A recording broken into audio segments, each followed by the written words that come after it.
To my fellow Americans, with love from India, greetings to not only my brothers and sisters in America, but to my brothers and sisters all over the world.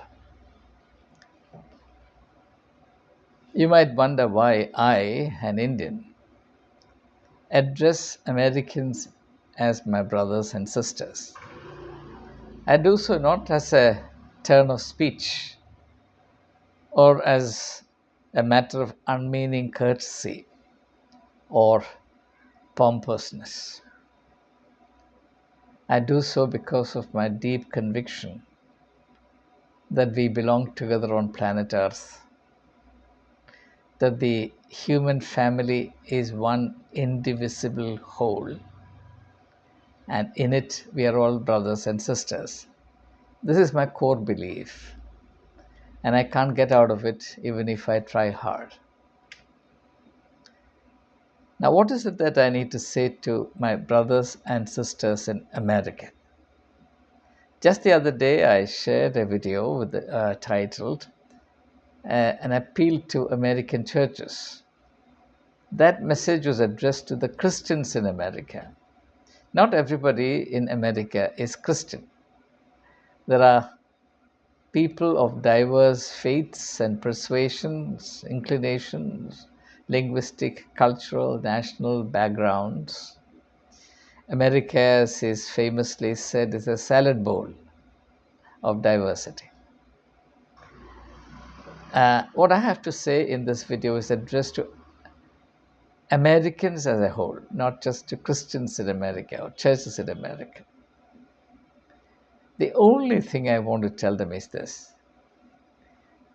that the vision for America that our good friend Donald Trump is now unfolding with great aplomb,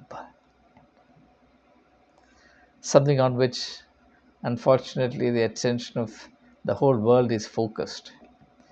I would even say with bated breath. If it is really analyzed to its essence, must finally be labeled tribal. So, what America is witnessing today is the unfolding of Trumpian tribalism. I repeat, Trumpian tribalism. What do I mean by this?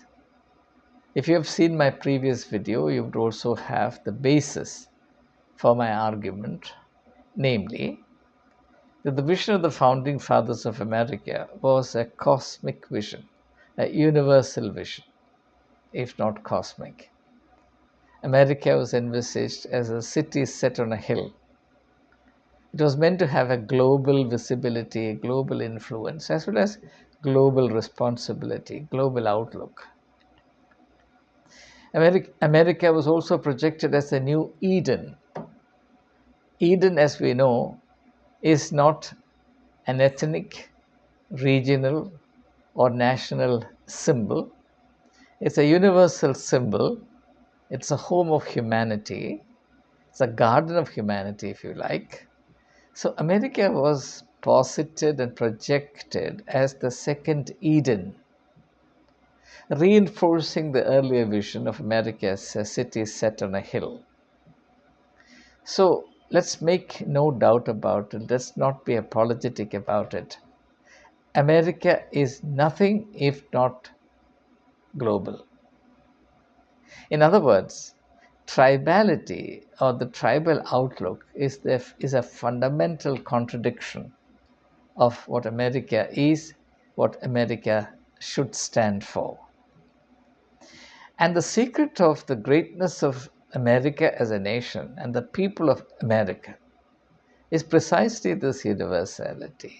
And as I pointed out earlier, it was this that catalyzed, sustained the unrivaled generosity of the American people in responding to needs of humanity far and wide. It was not, for the better part, a commercial or transactional process. It was a simple carrying out of the duties embedded in being a nation with a universal vision, rather a people with a universal vision. And what Trump is unfolding in full public view, gazed at by the entire global community, his vision for America, particularly his vision to make America great again, is a complete throwback to the tribal state of humanity, in which the interest of one tribe was envisaged as inimical or incompatible, or at least in competition with the interest of other tribes. Therefore, you had tribal wars. And the end product of tribal wars is the evolution of cities, states, nations, etc., because the viability of small tribes became a big problem, and therefore various tribes combined to create larger units, and larger units or nations were formed, and you have the rest of the history thereafter. So the enunciation of the global order, globalization as we know it, was a significant step, but unfortunately, as I pointed out in several of my articles in the mid 90s and into the 2000s, unfortunately, this idea of a global order was only a commercial political idea. It was not undergirded by a sufficient spiritual vision, whereas universality is truly a spiritual concept, a spiritual vision. It cannot be a merely political or commercial vision.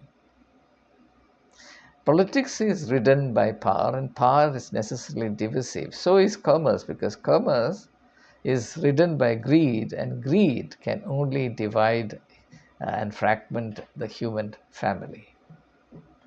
So, therefore, it's not an accident, and I predicted it then itself, that the days of globality, the days of globalization are numbered. It cannot go on and on because it doesn't have a foundation. You cannot establish a global order on parochial minds. The mind, the outlook remained parochial, at best national. The nationalism is political parochialism. I repeat, from my point of view, nationalism is political parochialism. What is parochialism in religion becomes nationalism in politics. So it sets up the interest of one nation in conflict with or in competition with the interest of other nations.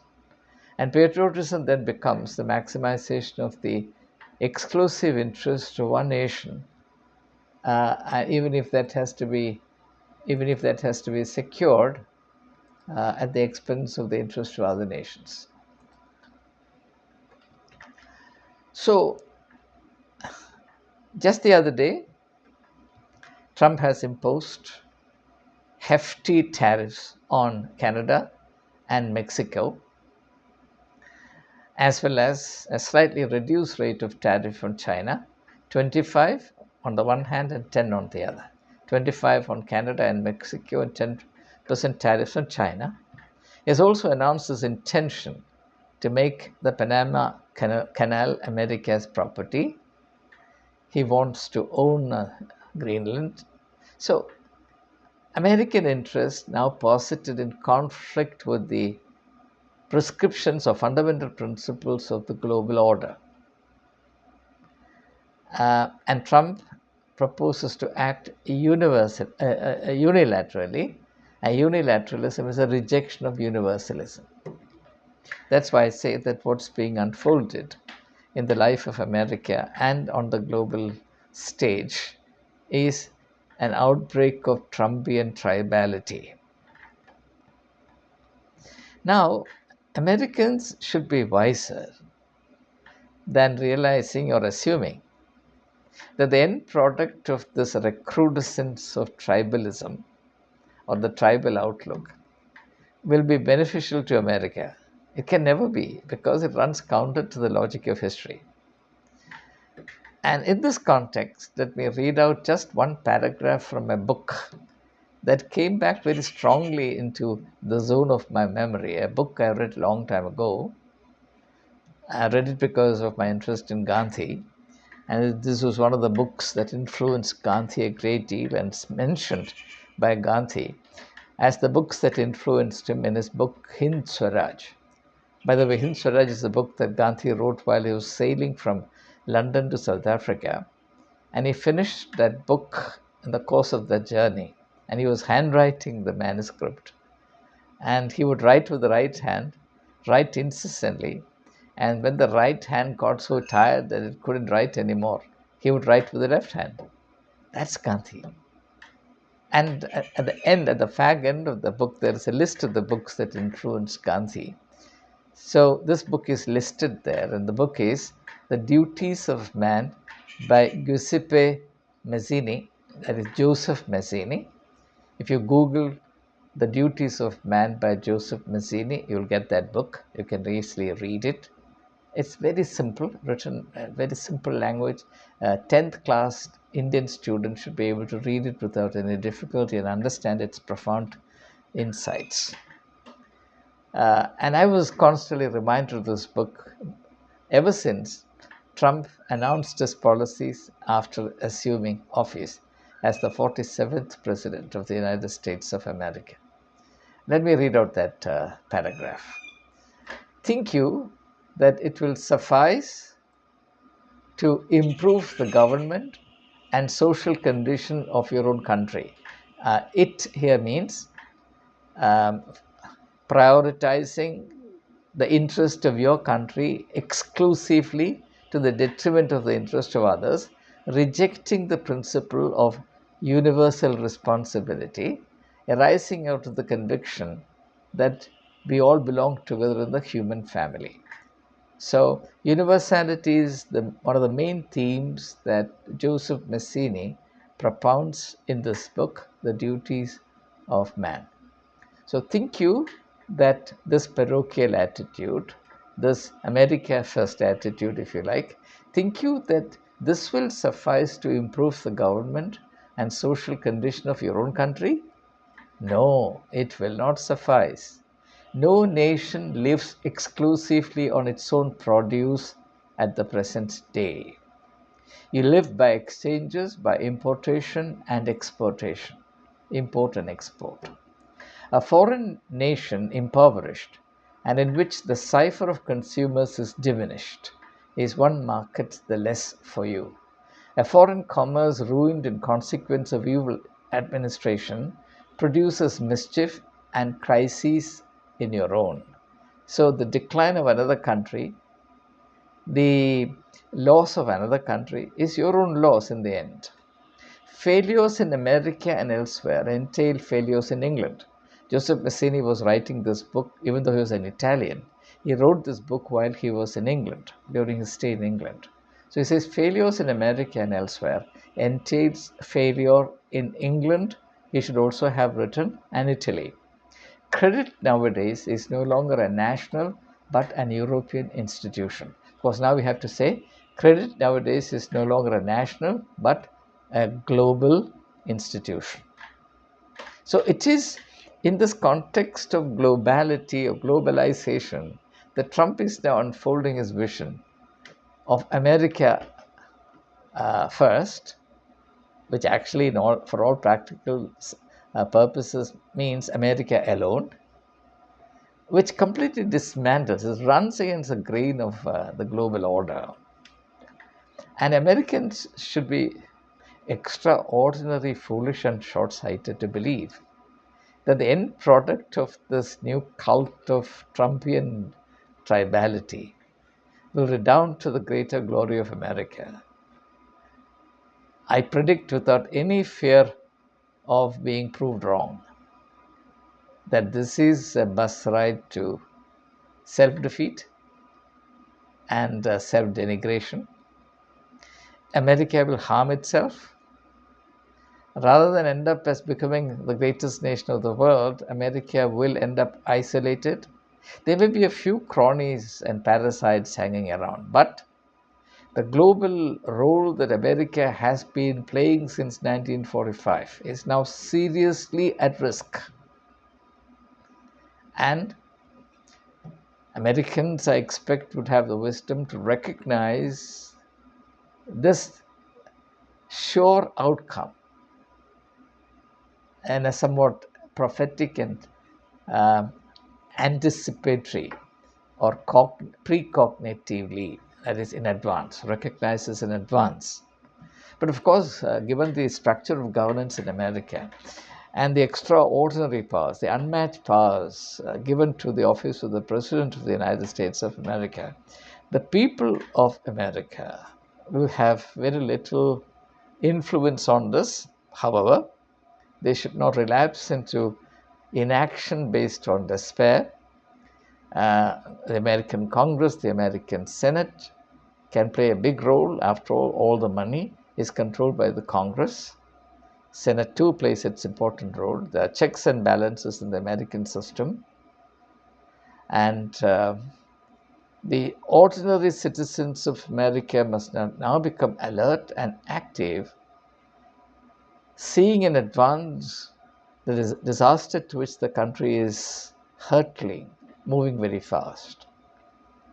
I'm in this context reminded of an image that uh, uh,